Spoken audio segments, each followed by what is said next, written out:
Assalamualaikum warahmatullahi wabarakatuh. Bertemu lagi dengan saya dan dalam pelajaran Bahasa Indonesia kelas 7. Tentunya dengan materi teks deskripsi pada semester 1. Ya, baiklah anak-anak, bagaimana kabarnya? Ya, pada hari ini Ibu akan menerangkan tentang teks deskripsi. Ada yang tahu apakah itu teks deskripsi?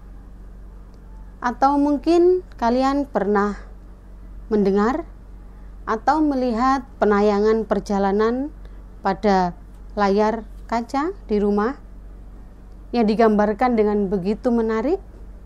Atau mungkin juga kalian pernah membaca info perjalanan pariwisata yang ada di Indonesia? Ya, itulah salah satu dari contoh teks deskripsi. Baiklah, Ibu akan menerangkan atau Ibu akan memberikan sebuah contoh teks deskripsi. Berikut ini anak-anak KD pembelajaran pada pelajaran kali ini.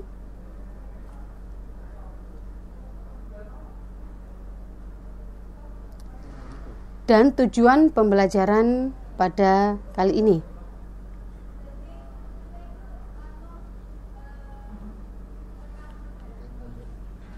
Ibu akan memberikan sebuah contoh di sini yang berjudul Rumah Ani. Rumah Ani terletak di depan rumahku, yang mana di halaman rumahnya terdapat pohon mangga yang membuat suasana terasa segar. Bunga-bunga indah menghiasi depan rumah Ani. Dinding rumah Ani berwarna putih dengan pintu dan jendela yang berwarna hijau, serta lantai keramik yang berwarna putih bersih membuat rumah Ani sangat enak dipandang. Di dalam rumah Ani, posisi barang-barang sangat diperhatikan sehingga semua tertata rapi. Lantainya bersih, serta harum ruangannya membuat orang yang singgah mau berlama-lama di dalamnya. Ini salah satu contoh teks deskripsi. Ya, ada yang tahu apakah itu teks deskripsi? Ya, betul. Teks deskripsi adalah sebuah teks yang memaparkan sebuah objek dengan jelas dan rinci. Seperti contohnya tadi dalam teks, menjelaskan tentang rumah Ani. Yang dijelaskan, dirincikan bagian-bagian rumahnya Ani. Ya, lalu apa tujuan dari teks deskripsi itu?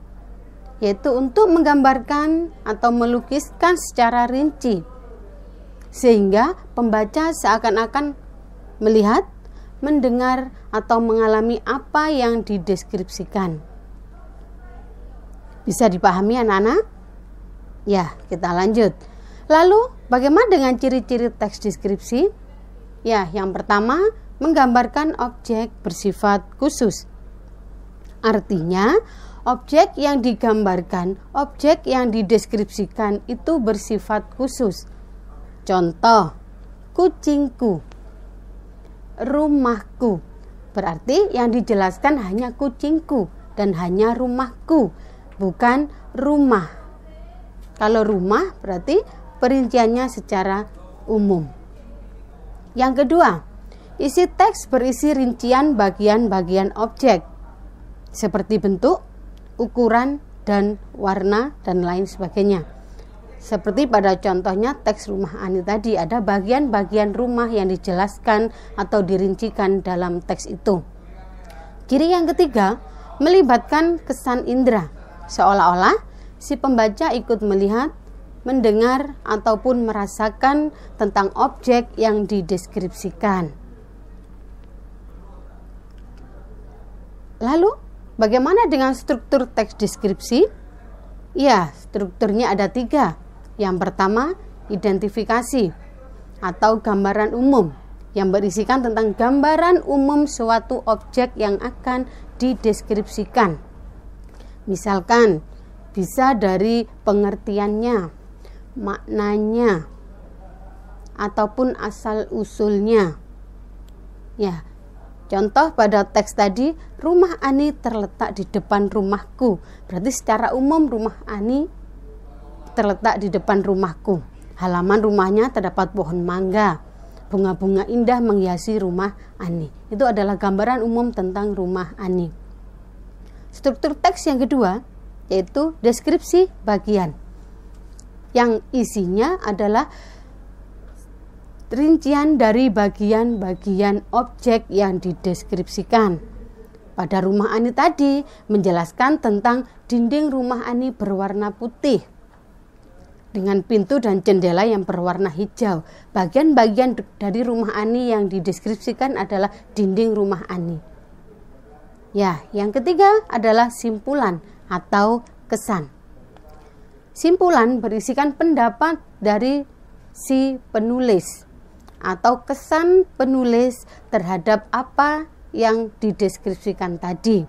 Kalau dari contohnya tadi, dari teks rumah Ani tadi, kesannya adalah bahwa orang yang singgah mau berlama-lama di dalamnya. Artinya rumah itu kesannya adalah sangat nyaman, atau simpulan rumah Ani adalah sangat nyaman. Seperti itu. Ada yang tanyakan dengan struktur teks deskripsi? Ya, kita lanjut. Selain struktur teks deskripsi, ada struktur kebahasaan. 1. Menggunakan kalimat perincian untuk mengkonkretkan.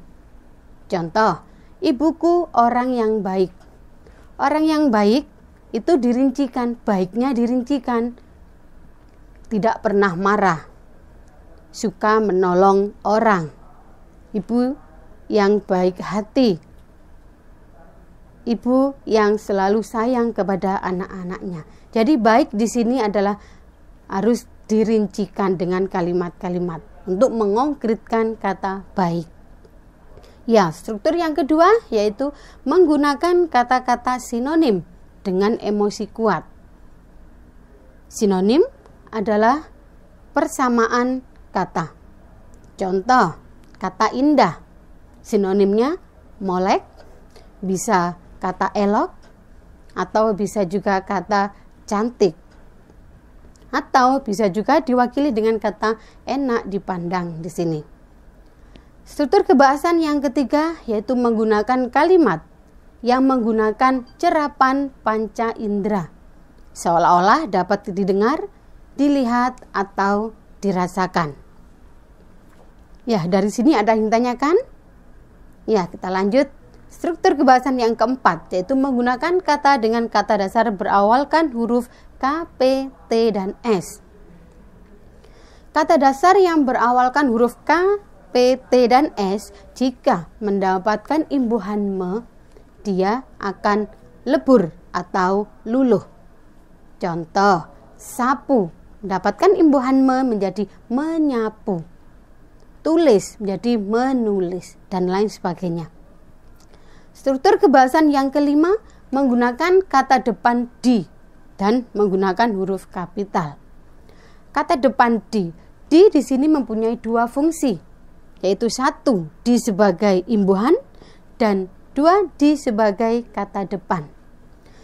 Bila mana di dikatakan sebagai imbuhan jika di diikuti kata kerja dan penulisannya digabung.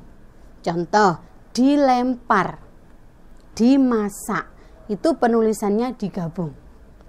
Fungsi yang kedua, di sebagai kata depan, yang mana diikuti dengan kata keterangan tempat dan penulisannya dipisah. Contoh, di sekolah, di rumah, di ruangan, itu harus dipisah. Di hatimu itu juga harus dipisah karena menunjukkan tempat. Ya, dan penggunaan huruf kapital. Bagaimana penggunaan huruf kapital? 1. Digunakan sebagai awal kalimat. Yang kedua, digunakan untuk menuliskan nama orang. Yang ketiga, digunakan untuk menuliskan nama gelar ataupun jabatan. Yang keempat, huruf kapital bisa digunakan untuk menuliskan nama hari, bulan, dan tahun, meskipun tempatnya di tengah kalimat. Ya. Contoh, hari ini hari Jumat, tanggal 27 Juni 2020 tahun Hijriah. Hari Jumat, J-nya harus besar meskipun kata Jumat ada di tengah kalimat. Ya, struktur kebahasaan yang keenam yaitu menggunakan kalimat bermajas, yaitu kalimat yang menggunakan gaya bahasa. Artinya kalimat itu bermakna tidak sebenarnya. Contoh, angin sore mengelus-elus wajahku. Di sini menggunakan kalimat atau kata yang tidak pada sebenarnya, yang tidak bermakna sebenarnya. Struktur teks kebahasaan yang ketujuh adalah menggunakan kata khusus. Artinya, kata yang digunakan mempunyai makna yang lebih khusus, lebih spesifik. Contoh, kata indah bisa diganti dengan kata elok, molek, cantik, ataupun dengan kata menakjubkan. Ya, dari sini struktur kebahasaan sudah bisa dipahami. Ya, kita lanjut dengan langkah-langkah penyusunan teks deskripsi. Yang pertama, kita menentukan objek pengamatan yang akan digambarkan. Tentukan dulu objeknya. Yang kedua, membuat kerangka karangan berdasarkan struktur teks deskripsi. Membuat kerangkanya dulu, poin-poinnya apa yang akan dijelaskan nantinya. Yang ketiga, melakukan pengamatan atau pengumpulan data objek. Kita bisa melakukan pencatatan data, kita bisa melakukan pengumpulan data, mencari data tentang objek yang akan kita deskripsikan. Yang keempat, mengembangkan kerangka menjadi paragraf dan memperhatikan penggunaan kata atau kalimat yang merangsang panca indera dan personal. Jadi ketika kita setelah menentukan objek, membuat kerangka, melakukan pengamatan, pengumpulan data, dan mengembangkan kerangka-kerangka itu menjadi sebuah paragraf dengan memperhatikan struktur kebahasaan tentunya. Dan yang terakhir, kita tentukan judul. Judul kita tentukan dengan judul yang menarik. Gunanya apa? Agar si pembaca menarik dengan hanya melihat judulnya. Wah, judulnya ini berarti isinya bagus, isinya menarik, begitu. Ada yang ditanyakan anak-anak? Ya, kalau tidak ada yang ditanyakan, cukuplah sekian pembelajaran pada kali ini. Ya, kita simpulkan bersama-sama pembelajaran kali ini. Apa tadi itu teks deskripsi? Ya, teks deskripsi adalah teks yang menjelaskan atau menggambarkan sebuah objek secara jelas dan rinci dengan strukturnya identifikasi, deskripsi bagian, dan simpulan. Ya, bisa dipahami anak-anaknya? Ya, cukup sekian pembelajaran pada kali ini dan semoga ada manfaat untuk kalian. Tapi sebelum itu, Ibu akan memberikan oleh-oleh untuk kalian di rumah agar kalian lebih bisa memahami tentang teks deskripsi, yaitu pilihlah salah satu gambar dari ini. Bisa kalian deskripsikan salah satu gambar ini. Ya, bisa dipahami anak-anak ya? Ya, cukup sekian pembelajaran kali ini anak-anak. Semoga ada manfaat untuk kalian dan kalian bisa lebih memahami tentang apa itu teks deskripsi. Sekian dari Ibu dan saya akhiri. Assalamualaikum warahmatullahi wabarakatuh.